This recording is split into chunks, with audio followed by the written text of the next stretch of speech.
Good morning. I am Evelyn Oliveira, Associate Pastor here at Circular Church, and I want to welcome all of you, whether you are on site or online. We are so glad that you chose to worship with us today. As we say at Circular, whoever you are and wherever you are on life's journey, you are welcome here. Normally, we pass the peace at this time, but we will be doing that as a part of our communion service at the end of our time together. So a few announcements. A reminder to bring a coat, and I brought a hat, I brought my gloves, and I brought my blanket. And I just want to normalize that we all feel cold in different ways, and it's okay. Some of you are fine with a t-shirt and shorts. I'm not. And it's okay.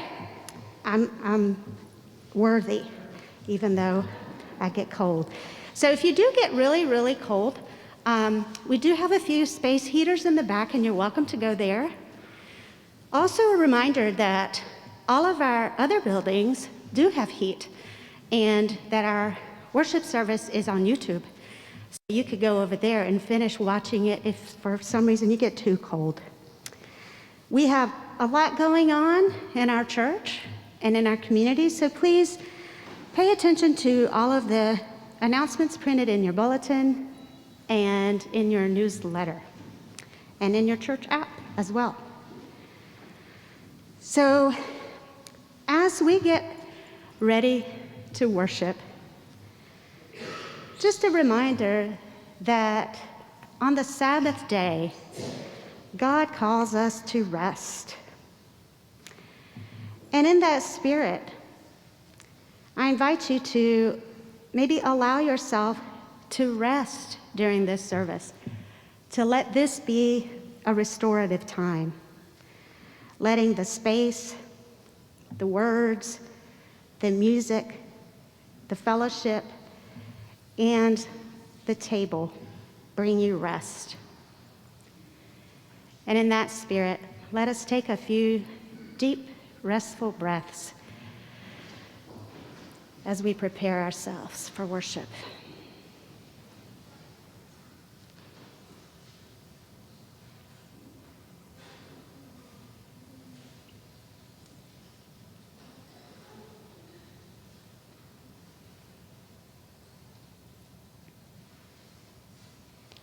Let us worship God.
Body or spirit for our unison call to worship. And I will read the light print on the first page, and you will join me with the bold print in the second page. The poet Vassar Miller invited us to go back to the small place, to the swept place, to the still place, and there bathe our hands and our hearts in the hush. This Sabbath day, may we hear Vassar's call to find a place of rest, renewal, and joy. Please remain standing in body or spirit for hymn number 66.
Good morning.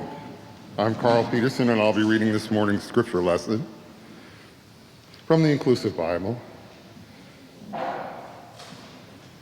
from the second chapter of Genesis. On the seventh day, God had finished all the work of creation, and so, on that seventh day, God rested. God blessed the seventh day and called it sacred, because on it God rested from all the work of creation. May we hear the wisdom in the words.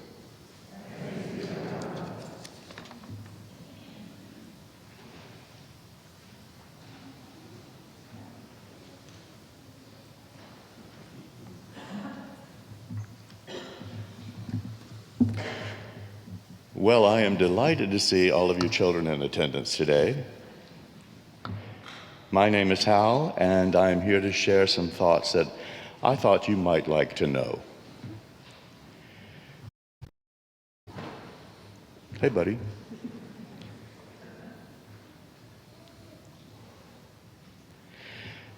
You may sometimes hear adults talking about being in the moment. This, plainly speaking, is when we are totally present where we are, physically, mentally, and emotionally. This is when we are giving our full attention to what is happening right now. It sounds easy, maybe for some people, but for others, like myself, putting our many concerns and busy thoughts aside is more difficult. I have found that practice leads toward ease. I ease my way into being fully present in the moment by using my senses as a doorway. This is how I begin. I usually close my eyes and start with what I'm hearing. When I'm sure I have noticed this, I go on to what am I smelling? When I have identified what I am smelling, I go to what am I tasting? Is it the chocolate kiss I just enjoyed? Or perhaps there's no taste at all. Next, what am I touching? A tabletop perhaps, maybe a tree. Only then do I open my eyes and see with all of my senses where I am and sometimes why I am here, in this place, right now.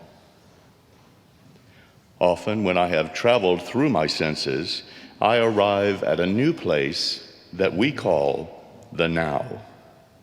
I am then fully present and ready to act, to think, or to just be at ease. Even though many moments look familiar, each one is truly different. The rewards of being in the moment are many. Reminding yourself to leave small troubles behind and think about the ways this moment is special can bring you joy and peace. Let's make a prayer.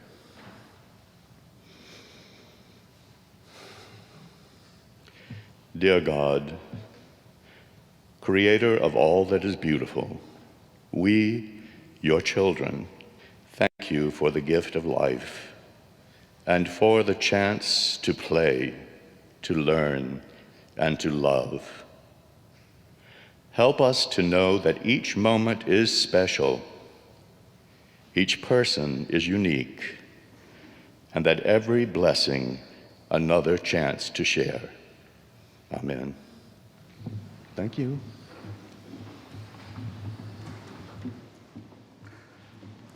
If any children would like to come this way to Children's Church, it is heated.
I invite you to practice with me some gentle self-love this morning. I invite you to close your eyes or hold a soft gaze and place your hands on your heart.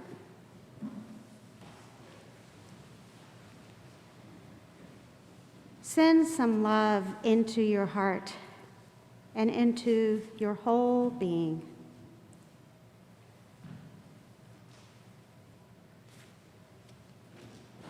Feel the warmth of where your hands connect to each other and to your body.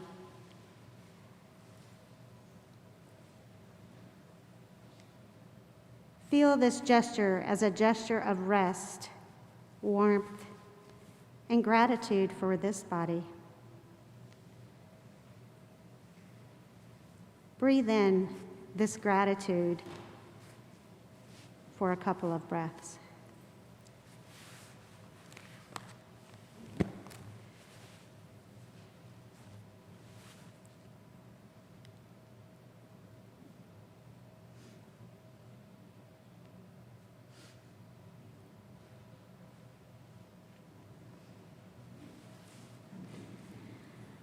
Holy One,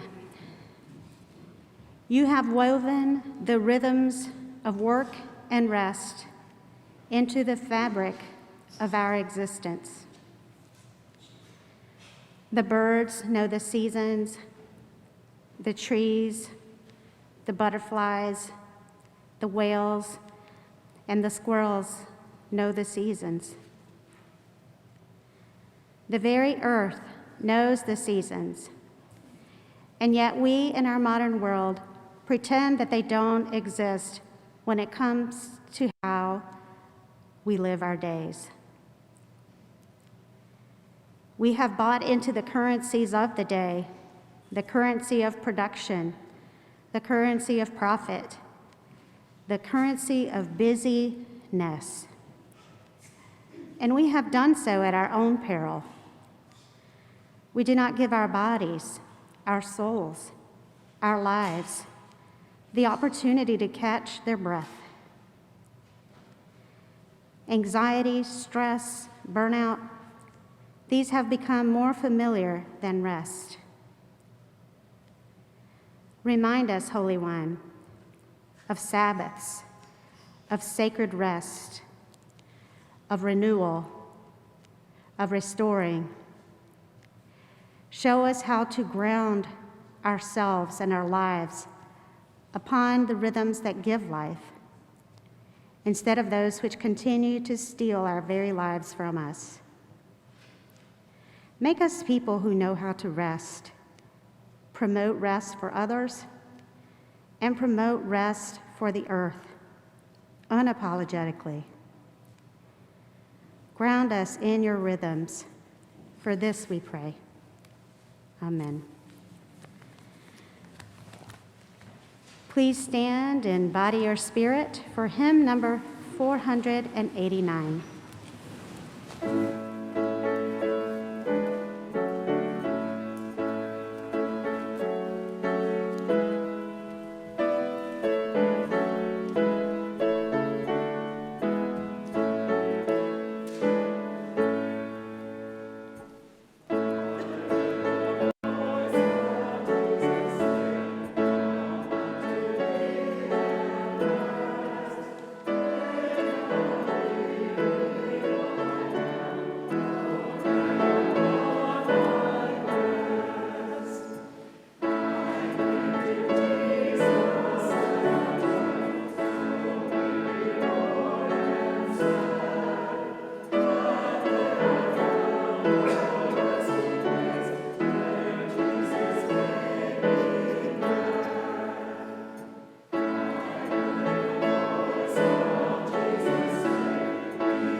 Good morning. For those who are tuning in from home, I'll just paint a picture for you. Just think of an all-church ski trip, and that's how we look today. And we beg the indulgence of our congregational ancestors from New England, who probably wouldn't think this is that bad. but for us it is a little fun to bundle up and to be here together on site and also to join together online. And with the cold in mind, this is a little more brief than usual. Today we're thinking about the Sabbath and the pattern of rest that we might build into our lives.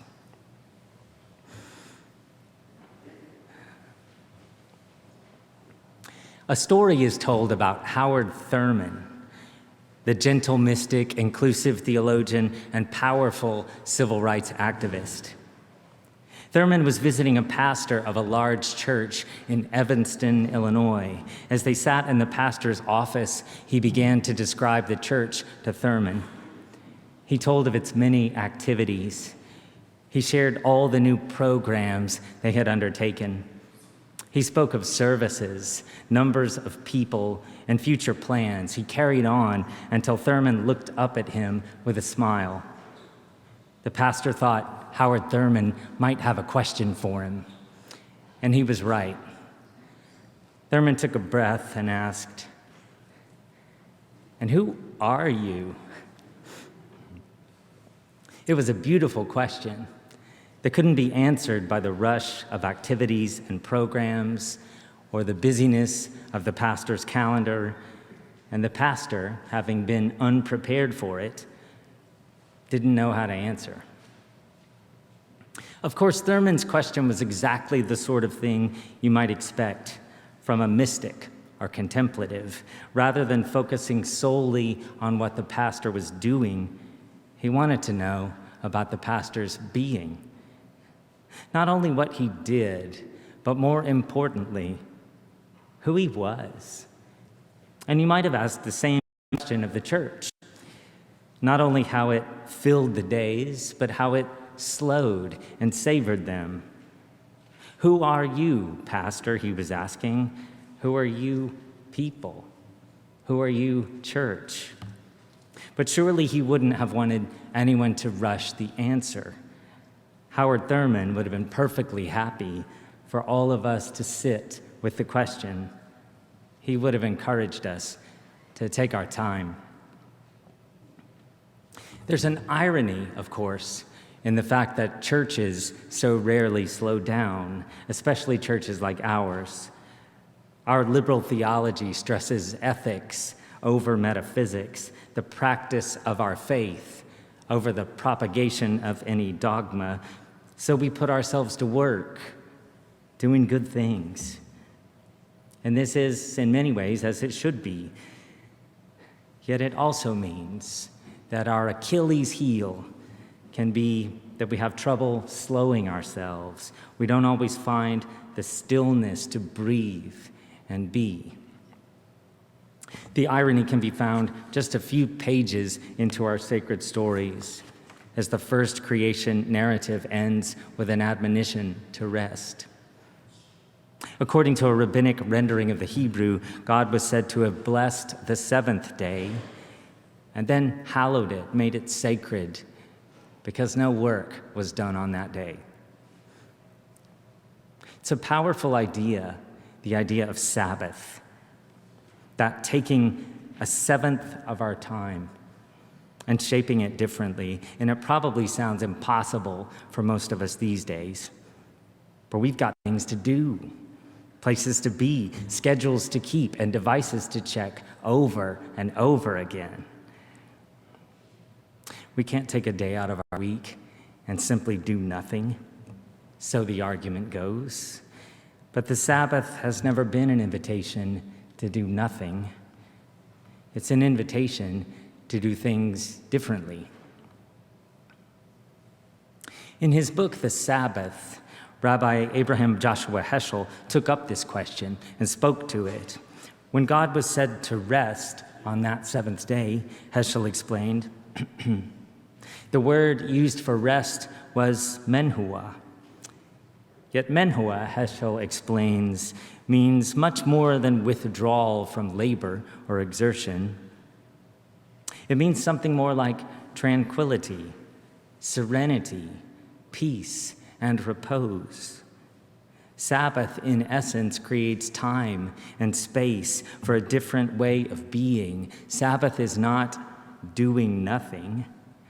It is rather being very intentional with what we do.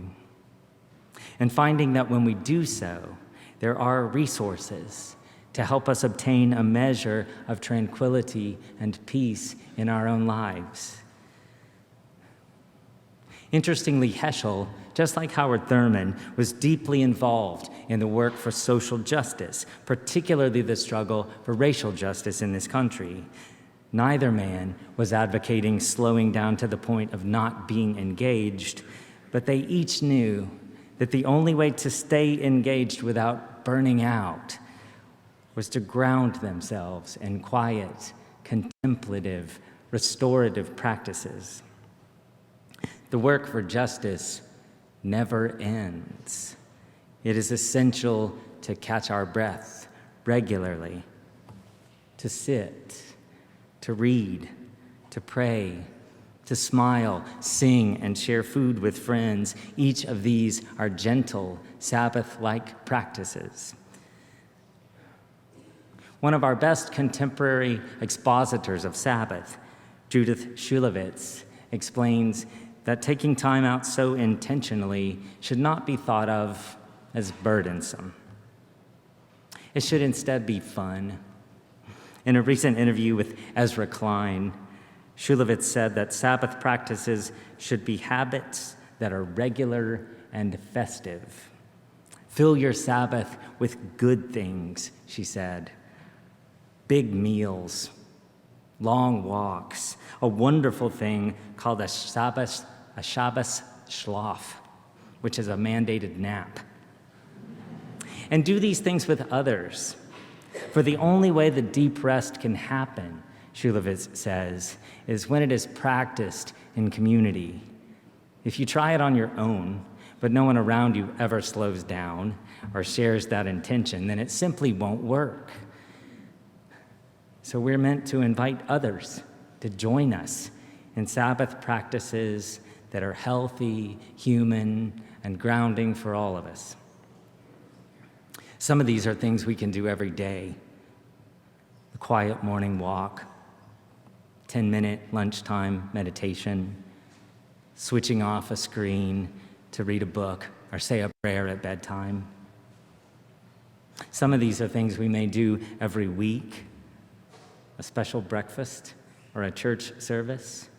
Some we may do every month, a communion circle where all are welcome. And for a moment, we shape time and space into something powerfully just right.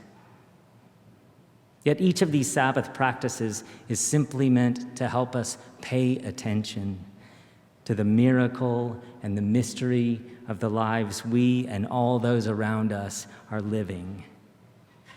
It's a hedge against a kind of regret described by novelist Annie Dillard. If I noticed too little in life, she wrote, I would miss the whole show. I would wake on my deathbed and say, what was that?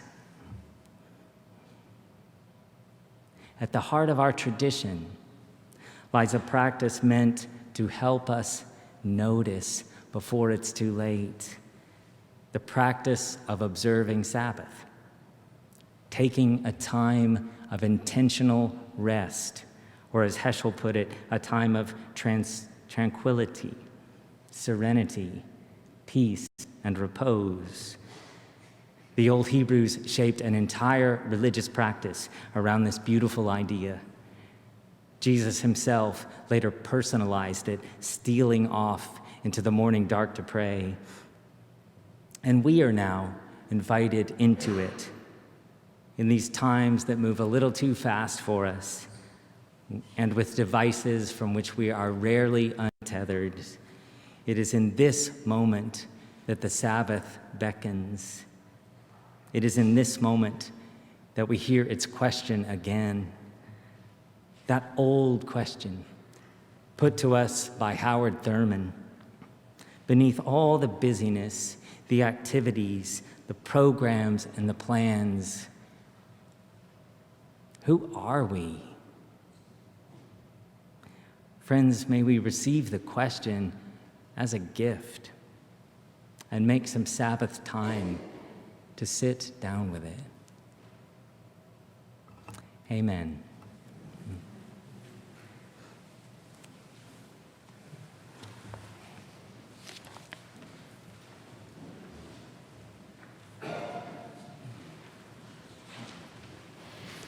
And now, as we collect our offerings, a reminder that the offerings we collect go to support our work of justice in our church, our community, and the wider world. And you may participate in that by dropping your offering in the plate, or following the link in your bulletin, or using the church app.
It's our practice at Circular to share significant joys and concerns, and then just hold those in our moment of prayer.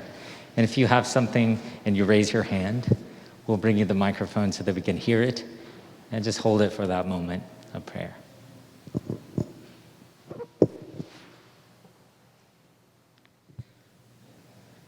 Will you join me in a moment of prayer?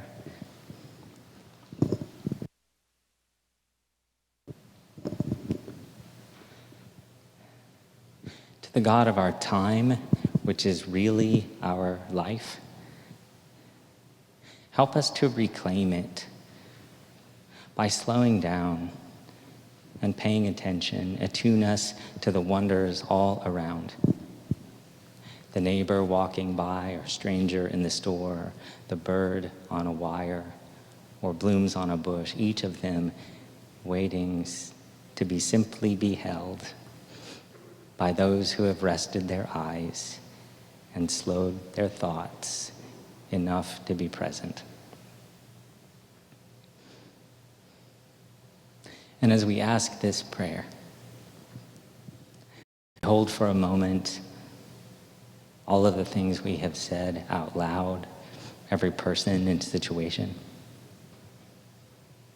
We hold in this prayer all of the things in life that we carry quietly with us.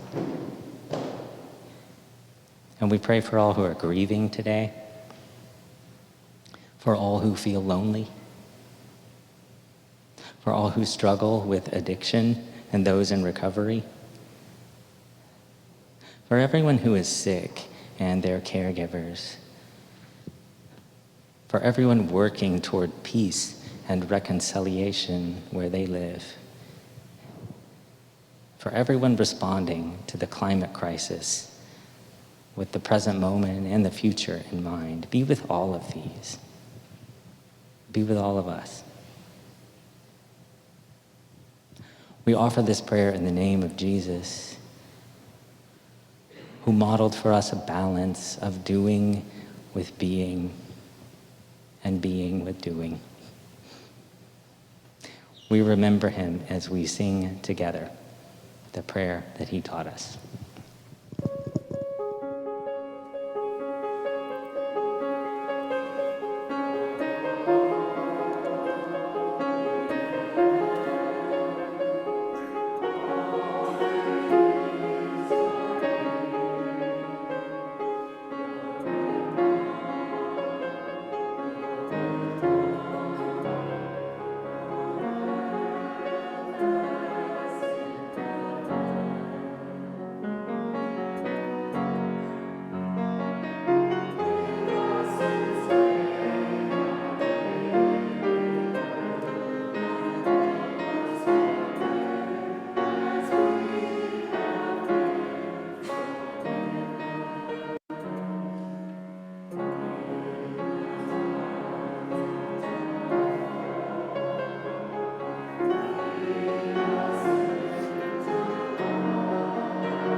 As I make the invitation to the table, just a brief word of introduction. If you're at home, you may want to gather some elements, bread and juice or something similar for this observance. And if you're here,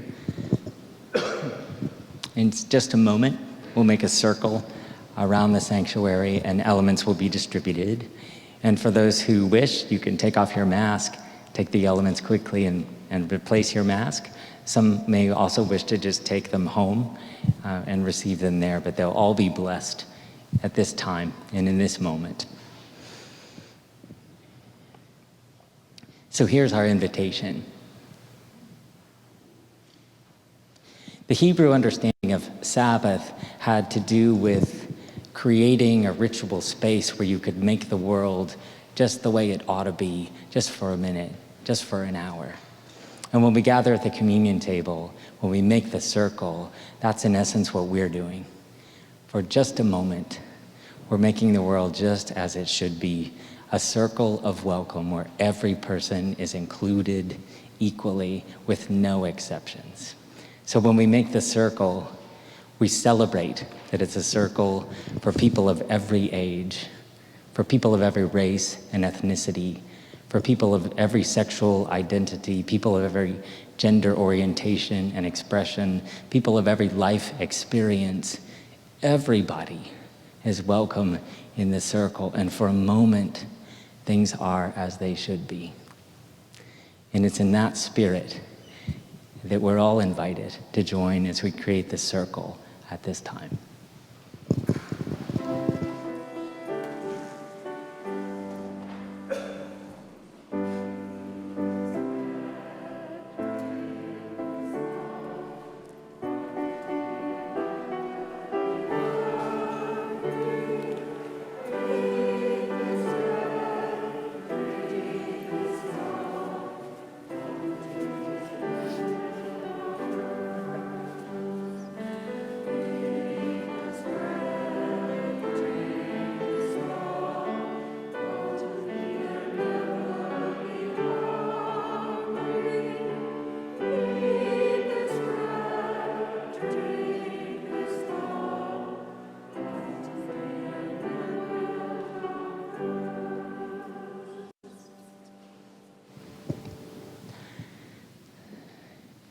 Will you join me in a prayer over these elements?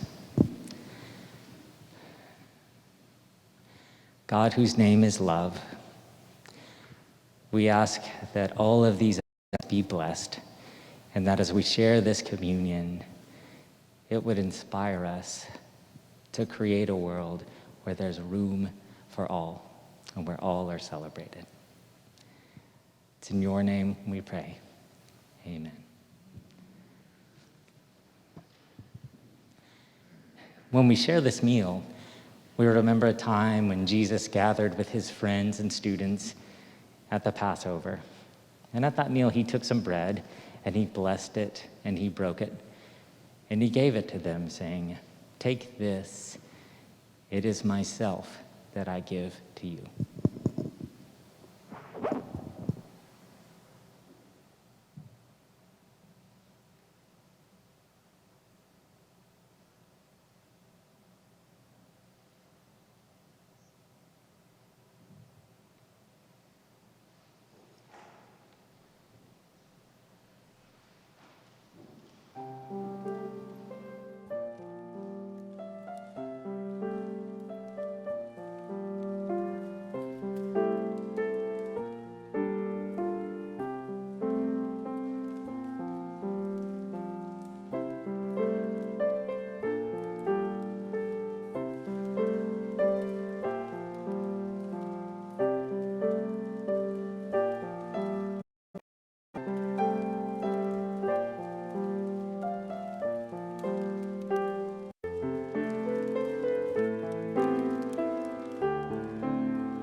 Friends, as we eat this bread, let us remember the life that Jesus lived and the love that he put into practice.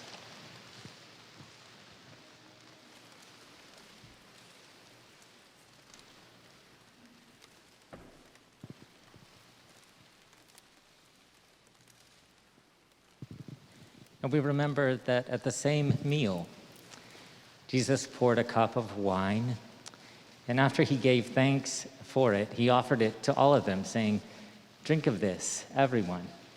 This is the cup of our covenant together. It's poured out that we may all become reconciled." And so as we drink this juice, let us be mindful of the lives we are living and give them to the service of love.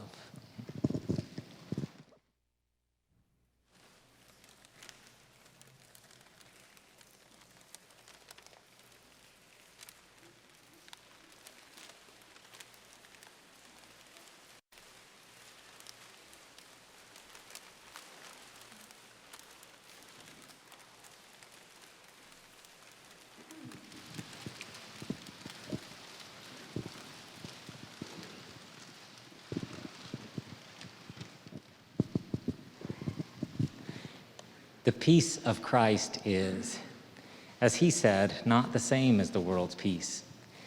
The peace of Christ is, as we say, not an easy peace or an insignificant peace or a half-hearted kind of peace. It's a deep peace that truly comes when we put the teachings into practice and begin to recognize that every person is a member of our family and the earth is our true home. And it's in that spirit that we're each invited to pass a word of peace in this moment.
Amen.